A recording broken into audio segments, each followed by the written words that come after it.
मित्रों, शकुनी महाभारत का एक ऐसा पात्र है जिसने अपने संपूर्ण जीवन में सिर्फ साजिशें और षड्यंत्रों को ही अंजाम दिया। यही नहीं, कुरुक्षेत्र की रणभूमि में हुए ऐतिहासिक युद्ध के पीछे कहीं न कहीं शकुनी का ही दिमाग था। शायद ये सुनकर आपको यकीन ना हो कि शकुनी जिसने आजीवन साजिशें की, उसे भी मरने के बाद स्वर्ग प्राप्त हुआ। आज की इस वीडियो में हम यही जानने की कोशिश करेंगे कि आखिर शकुनी ने ऐसा कौन सा पुण्य किया था जो उसे मरने के बाद स्वर्ग की प्राप्ति हुई। तो ये जानने के लिए आज की इस वीडियो को अंत तक जरूर देखें। नमस्कार और स्वागत है आप सभी का द डिवाइन टेल्स पर एक बार फिर। और मित्रों, शकुनी की कहानी की शुरुआत होती है गांधार से। उस समय वहाँ के राजा हुआ करते थे सुबल, जिन्हें गांधार नरेश भी कहा जाता था। एक बार की बात है, हस्तिनापुर के सम्राट धृतराष्ट्र की शादी के प्रस्ताव को लेकर पितामह भीष्म गांधार नरेश के दरबार में जा पहुंचे, जहां उन्होंने गांधार नरेश से कहा कि आपकी पुत्री से महाराज धृतराष्ट्र विवाह करना चाहते हैं। ये सुनकर गांधार नरेश के सबसे छोटे पुत्र शकुनी और खुद गांधार नरेश भी हैरान रह गए, क्योंकि वो जानते थे कि धृतराष्ट्र जन्म से ही अंधे थे। फिर भी उन्होंने भीष्म के प्रस्ताव का विरोध नहीं किया और भीष्म पितामह के युद्ध कौशल के डर से उन्होंने उनके प्रस्ताव को स्वीकार कर लिया। फिर राजा सुबल ने अपनी पुत्री गांधारी का विवाह धृतराष्ट्र से कर दिया। इधर धृतराष्ट्र से गांधारी का विवाह हुआ और गांधारी ने हमेशा के लिए अपनी आंखों पर भी पट्टी बांध ली। कहा जाता है कि इस बात का राजा सुबल को इतना गहरा दुख हुआ कि उन्होंने अपने सबसे शातिर और बुद्धिमान बेटे शकुनी से इस बात का बदला लेने को कहा। हालांकि उस समय गांधार हस्तिनापुर के सामने काफी छोटा राज्य था, लेकिन मित्रों, वो कहते हैं ना कि बदले की आग कभी छोटा या बड़ा नहीं देखती। इसके बाद जब गांधार नरेश सुबल की मौत हुई तो उनकी हड्डी से शकुनी ने पासे बनाए, और ऐसा शकुनी ने अपने पिता के आदेश पर ही किया था। वो ऐसे जादुई पासे थे जो किसी भी जुए के खेल में शकुनी की हार नहीं होने देते। और मित्रों, शकुनी के पिता की हड्डियों से बने पासों से ही हस्तिनापुर के विनाश की कहानी की शुरुआत होती है। वैसे दूसरी कहानी ऐसी भी है कि गांधार नरेश की पुत्री की कुंडली देखकर पंडितों ने कहा था कि जिससे इनकी शादी होगी उसकी मृत्यु हो जाएगी। पंडितों की बात मानकर गांधार नरेश सुबल ने अपनी पुत्री गांधारी की पहली शादी एक बकरे से करवा दी। और जैसा कि हम सभी जानते हैं कि बाद में गांधारी का विवाह धृतराष्ट्र से हुआ।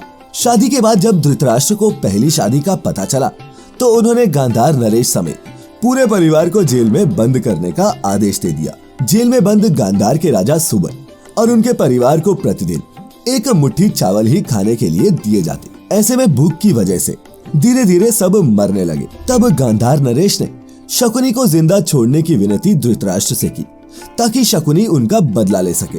और धृतराष्ट्र गांधार नरेश की बातों में आ भी गए और उन्होंने शकुनी को जिंदा छोड़कर ऐसी गलती की जो आगे चलकर उनके वंश के विनाश का कारण बनी। खैर, शकुनी अपनी बुद्धि और षड्यंत्र की बदौलत धृतराष्ट्र के सबसे बड़े बेटे दुर्योधन का खासम खास बन गया। शकुनी के दिल में तो पहले से ही कौरव वंश के विनाश की बात बस चुकी थी। इसीलिए मौका मिलते ही पांडवों और कौरवों के बीच दुश्मनी की खाई खड़ी करने में मामा शकुनी ने अहम भूमिका निभाई। मित्रों, शकुनी हमेशा अपने भांजे दुर्योधन और दुशासन को पांडवों के खिलाफ उकसाता रहता था।